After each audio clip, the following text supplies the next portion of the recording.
I wrote a letter to my husband, then tore it into pieces, not out of anger, but because I no longer needed him to feel like I existed. And um, I'm at 40. I used to think I was just a quiet shadow in a house where my husband no longer looked at me and my child was soon leaving. But then Jack, my son, took me to a cabin in the snowy woods. And there, in the bone chilling cold, I found the feeling of being alive again through laughter, a fall into the snow, and a photograph that made me realize, so I'm still me. Have you ever lived so long for others that you forgot who you used to be? Share with me. Because maybe my journey of awakening started just like yours. Anyway, I never thought I'd find myself stepping into a wooden cabin in the middle of a snow-covered pine forest, especially not with my son, but sometimes it's the things we don't plan that become the turning points we need. Jack had just turned 21 last month. He was nearly a head taller than me, quiet, but his eyes always held a gentle warmth, quietly observant. The way he asked me that morning, "Mom, do you want to go somewhere for a few days?" made me pause. I guess my son had noticed the emptiness in my eyes, the dinners where his father, Daniel, had been absent for weeks, and how I still clean the kitchen every night out of a meaningless habit. There's a small cabin near a lake, the one I went camping with my class. It's quiet, really beautiful, Jack said, his hands softly steering the wheel. That's how our trip began. No concrete plans, no travel itinerary, just a mother and son driving up the mountain. When the car turned onto the snow-covered road, I felt my heart soften. All around us were pine trees, silent and white. The wind whispered through the bare branches, and the cabin came into view. Small, weathered, but with a warmth that felt like memory. Jack quickly pushed the door open. "Still the same as before," he smiled, a hint of nostalgia in his eyes. The room had an old fireplace, a few wool-covered armchairs, and a faded oak dining table. I stood there quietly for a long while. For the past 15 years, I had lived surrounded by gas stoves, washing machines, and the sound of Daniel's business phone calls. It had been a long, long time since I'd had a space just for myself. Evening came quickly. Snow began to fall again. Jack lit the fire, and I removed my wool scarf, sinking down onto the floor rug, watching the flames dance. It felt like rewinding time to something more primal and simple. "Are you hungry?" I asked. Jack nodded. "Even instant noodles are fine, as long as you eat with me." Just one sentence, and I nearly cried. I had forgotten that just sitting down to eat with someone, without rushing, without having to play background to anyone else, was something precious. In the cabin, Jack and I sat comfortably, enjoying our meal together. No one said much, but that silence was warmer than any birthday party I had ever thrown. That night, I lay on the small wooden bed, wrapped in a thick down blanket, staring up at the cabin ceiling. I heard the wind teasing the tin roof, the soft crackling of firewood on the other side of the room, and the gentle breathing of Jack, my only son, who had pulled me out of a coldness I thought had no way back. I whispered to myself, maybe this wasn't just a trip to escape the cold. Maybe this is where I start living again. I woke up to a faint scent of coffee drifting through the crack of the wooden door. Morning light filtered through the thin linen curtain, as gentle as a second blanket draped over the room. I got out of bed, slipped on a wool sweater, and suddenly saw Jack standing by the kitchen window, a cup of coffee in his hands, eyes gazing distantly out into the snow. "You're up early?" I asked softly, afraid to disturb the quietness of the moment. Jack turned and smiled. "This place makes me want to hold on to every moment. And also, I make great coffee. Want to try some?" I sat down on the rocking chair near the fireplace. Jack handed me the cup of coffee, its warmth comforting. Neither of us said anything more. I could only hear the crunching snow outside the porch, the gentle crackle of the firewood in the stove, and the steady breathing of a mother trying to relearn how to simply be still. We spent the whole morning tidying up the cabin, not because it was necessary, but because it gave us something to do together. Jack wiped the windows while I folded blankets and put away some old things into the wooden cabinet. Every small task felt like stitching back together the thread of connection long forgotten between mother and son. I couldn't remember the last time the two of us had just been together without interruptions from phones, emails, or petty arguments. But here, everything felt simpler and lighter. By noon, the snow was still falling, but the sky had brightened. Jack pulled me out of the cabin. Have you ever gone snow hiking, Mom? I laughed and shook my head, a little shy as I looked up the bulky snowshoes he handed me. No, I'm more used to walking through markets. Well, Len, today you're walking through the woods with me. We stepped into the soft snow, our feet gently sinking into the pristine white surface. The pine forest was still, with only the sound of our breaths and the occasional rustle of branches. I hadn't expected to feel such peace from something as simple as just walking. Jack put his palm on me the moment I walked in. About his past camping trips with friends here. His voice was no longer dry and curt like usual, but warm, filled with enthusiasm. I realized my son had grown, not just in stature, but in the way he listened, the way he looked at me, without judgment, without rushing. When we paused in an open clearing, Jack said, "When I was little, every time you had a headache or felt upset, you'd always go out to the backyard. You didn't know I noticed, did you?" I froze. "I thought you were too young to understand." Jack shook his head thoughtfully. "I saw, and I always wished you had someone to lean on, so you wouldn't have to keep holding it all together." I turned away, blinking rapidly to keep the tears from falling.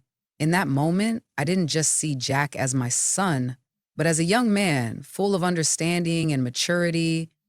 A part of me felt supported. Back at the cabin, I sat on the porch steps, my cheeks flushed pink from the cold. Jack handed me a cup of hot ginger tea. "Where do you want to go tomorrow, Mom?" I shook my head, watching the snow continue to fall silently. "No, well, let's stay here a few more days." I wanted to stretch this feeling out, this feeling that for so many years as a wife and a mother I had forgotten, to be myself without needing to be perfect. That night, the house was enveloped in an unusual stillness. Daniel still hadn't come home. I stood in the kitchen drying the last plate from the leftover birthday dishes, then hung the towel on its hook. Jack was upstairs. I could hear soft music from his room, instrumental melodies playing steadily like a whisper without clear meaning. I wondered if he was thinking about what had happened at the beach. I couldn't stop thinking about it. Walking into the living room, I sat down on the sofa and pulled a light blanket over my legs. Every object in this house was so familiar, from the reading lamp with the broken hinge to the faded wedding photo hanging slightly askew on the wall. Everything felt like a part of my life, and yet now, I wasn't sure if I was living in it or just existing in a role someone else had chosen for me. I sighed. Suddenly, I heard light footsteps on the stairs, and then Jack appeared in the doorway holding a glass of water. "Not asleep yet, Ma?" "I was just about to. You?" "I'm not sleepy either." He walked over and sat beside me, still holding the glass. A few seconds passed in silence. Then I spoke. "Did today feel a little different to you?" Jack looked at me and nodded slightly. "You didn't seem like yourself, a bit distant." I gave a faint smile. "Maybe it's my age. When you reach a certain point, you tend to think more about the things you've lost." "You haven't lost anything," Jack said, and something in his voice made me turn and look him in the eyes. "You're the one holding everything together. Without you, I think this family would have fallen apart a long time ago." My heart tightened. Jack's words were a gentle but painful reminder. Had I really kept everything together? Or was I just pretending not to see the cracks? "Daniel," I hesitate, "your father, do you feel like he's slipping away?" Jack was silent for a long moment, then answered, "I think he's already gone. A long time ago." Closed my eyes, not out of shock, but because it had never been spoken aloud before, and now my own son had confirmed it. "But you're still here," Jack continued, "and so am I. We still have each other." I turned toward my son, grateful for his words. Jack's presence felt comforting and supportive. In that moment, I didn't see him as the small child I once carried, but as a grown man, a man with a heart big enough to see the pain even my husband no longer noticed. I didn't say anything else. We sat there together in silence, listening to the ticking of the clock as if time itself was giving me a pause to reflect, to breathe, and to understand that even if Daniel had forgotten who I was still seen by my own son. I know how long I had been sitting after Jack went back to his room, maybe a few minutes, maybe an hour, but when I finally stood up, the usual haze and weariness suddenly lifted, as if someone had pulled a heavy curtain off my mind. I walked into the bathroom, turned on the light, and looked straight into the mirror. The face staring back at me was no longer the youthful woman in the old wedding photo. That I'd known for a long time. But tonight, for the first time in years, I truly saw myself. Not already. Not Daniel's wife. Not Jack's mom. It's just me, a woman slowly losing herself in the quiet of days when no one asked how she was, in the dullness of wordless meals, in the kind of silent sacrifice so constant that even she had forgotten it was being made. I braced both hands on the sink and exhaled sharply. A slight chill ran down my spine. It wasn't pain. It was clarity. I remembered the early days of being a wife, a mother. I once had dreams, opening a small bakery, writing a book, learning another language. But bit by bit, I had folded all of it into family dinners, into Jack's good behavior, into Daniel's work schedule.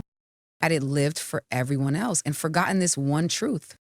If a woman no longer lives for herself, she disappears, even if she's still present in every family photo. A tear rolled down my cheek, but this time it wasn't a tear of self-pity. It was a tear of awakening. I no longer wanted to be the invisible part of this house. I didn't want to be the woman Daniel was merely grateful for her patience. I didn't want to be the mother Jack looked at with quiet sadness as he watched her fade into silence. I wanted to find my voice again. I wanted to choose a day filled with music, curiosity, something that made me smile for no reason at all. I wasn't sure what I would do, but one thing I knew, tomorrow would be different. I looked at myself in the mirror one more time. The dark circles under my eyes were still there, but there was a glimmer of something, almost pride. I didn't need to be younger, prettier, or praised by anyone. I just needed to live true to what I really felt. That night I lay down and closed my eyes, not with anxiety or regret, but with a fresh, powerful sense of calm, as if I had just come through a storm and was standing in the first light of dawn. I had just started to doze off when the phone rang, sharp and cold, as if pulling me back to earth from a dream left unfinished. I glanced at the clock. 2:08. Hey, I jolted upright, my heart pounding. Jack? My son's name was the first thing to flash through my mind. Instinctively, as a mother, I grabbed the phone, my voice trembling. Hello? On the other end was a deep, urgent male voice. Are you Daniel's wife? I froze. Yes, what's going on? We're calling from the Central Hospital. Your husband, Daniel, collapsed while working late. He's currently being treated in the cardiology emergency unit. Can you come right away? I stood there stunned and could only say, I'm on my way. I drove through the night, my hands gripping the steering wheel tightly. The streets were deserted, amber streetlights stretching out like tangled lines of memory in my mind. Questions spun wildly. Is Daniel okay? Had there been any signs? Why didn't I notice? But what surprised me most was the feeling in my chest. I wasn't afraid of losing Daniel. I was unsettled because something hadn't been said, something unfinished, even though I thought I had let it go. I arrived at the hospital and rushed into the waiting area, my eyes fixed on the closed doors of the emergency room. A few minutes later, a young doctor stepped out and removed his mask. He's out of danger now. Luckily, you got him here in time. I nodded in thanks, but my heart still wouldn't slow down. When I was allowed in, Daniel was lying there, pale, exhausted, the face I had known as cold and distant, now strangely vulnerable. I stood still for a long time before sitting down beside him. Daniel opened his eyes and looked at me. There was nothing dramatic about it, just a tired and honest gaze. He whispered, I'm sorry for everything. I didn't know what to say. In that moment, all the anger, the emptiness, the disappointment I had held on to seemed to scatter. Daniel, the husband I thought had disappeared into his work, was here at his most fragile, and I, the woman who had just begun to remember who she was suddenly faced with the question, if he truly changes, what will I do? That night, sitting by the hospital bed, I didn't sleep. But I no longer felt the urge to run. I wasn't sure what would happen with Daniel, with me, with Jack. But I knew one thing. Every journey of awakening must pass through interruption, because it's in those moments that we truly understand where we want to go. A week after Daniel was discharged from the hospital, the house became strangely quiet. No more slamming doors in a rush or midnight phone calls. Daniel started working from home. The doctor said he needed complete rest for at least 3 weeks. He accepted it reluctantly. As for me, I didn't know what to do with the space that now existed between us. I still got up early as usual, made coffee, tidied the kitchen, prepared breakfast for Jack. But now, Daniel also sat there, in the spot where only an empty chair used to remain. We exchanged polite glances, a few health questions, then silence once again filled the kitchen. That afternoon, when Jack went out to meet his friends, I stepped into Daniel's temporary office. He was staring out the window, as if something out there might save him from the things left unsaid. I spoke first. Wait, we need to talk. He turned around, eyes tired, but not avoiding mine. I sat down in the chair across from him. Neither of us said anything for a long while. Then I asked, did you ever realize how lonely I've been? Lenya looked at me, this time for longer, then nodded. Yes, but I didn't know what to do with it. Work was the only thing I felt like I was still good at. I gave a dry laugh. What about me? What about Jack? What about all the dinners I waited for alone? And he didn't respond. He only looked down at his hands, as if he could find the answer there. I know you're angry, Daniel said slowly, but I was afraid that if I stopped, I'd have to face the truth, that I'm no longer the man you once chose. My chest tightened. In all the years we lived together, Daniel had never let any cracks show in his armor. Until now. I took a deep breath, then said, I don't need someone perfect. I just need someone truly present. Daniel looked up. For the first time in many years, his eyes were misty. I thought I had lost you, Daniel. But you know what? The scariest part was I had already lost myself before that. And that conversation didn't end with any resolution. But it was an honest beginning. No grand gestures, no promises. We didn't embrace and cry, didn't try to rewrite our old love story. But for the first time in a long while, we saw each other not through roles, not through obligation, but through real eyes. That evening, as I stood by the kitchen window, Jack came home. I turned to look at my son, still the boy I once knew, but growing with each passing hour. And I knew perhaps this healing journey wasn't just for me and Daniel, but like for an entire family, one that once thought it was already broken. Jack didn't ask anything when he saw Daniel and me sitting at the dinner table that evening. His gaze swept over us, a mix of surprise and caution, as if he were looking into a familiar room where all the furniture had been rearranged. The leaves the floor. I handed him a bowl of soup, my hands slightly trembling. Daniel quietly spooned rice into his own bowl. No one said much, but something felt different, a kind of quiet that no longer weighed heavy, but felt like the opening bars of a song just beginning its prelude. After dinner was cleaned up, Jack went upstairs. I sighed, thinking he probably needed time, but less than 15 minutes later, a soft knock came at my bedroom door. Mom, are you busy? Turned around. Jack stood at the threshold, no phone, no earbuds, just my boy, now grown tall, with something unspoken in his eyes. I shook my head. Come in, sweetheart. Sit down in a chair, silent for a moment. Then he spoke, softly, as if afraid to shatter something fragile. You and Dad, you're okay again, aren't you? The question stunned me. I wanted to answer right away, but I paused. In his eyes, I didn't see curiosity, I saw concern. A quiet hope for clarity, but also a fear of being hurt. I'm not sure, I answered honestly. But I think we're starting to talk again, like real people. Jack nodded, then looked down. absent-mindedly tugging at a loose thread on the sleeve of his hoodie.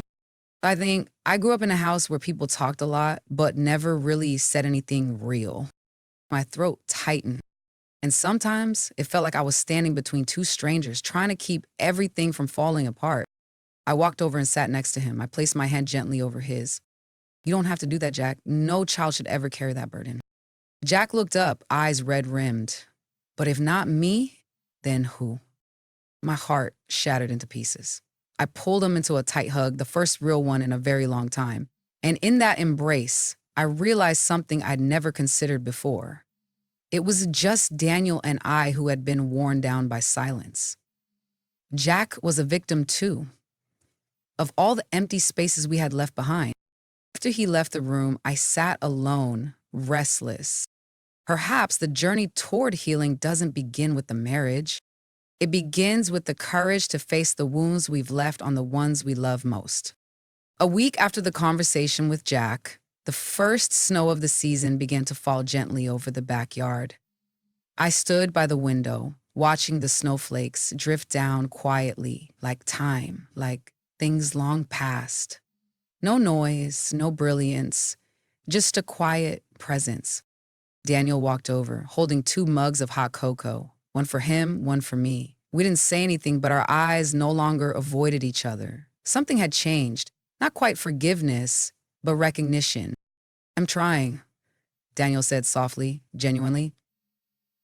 Not to go back to how things were, but to learn how to be the partner you deserve. I took the mug from him, my hand brushing his.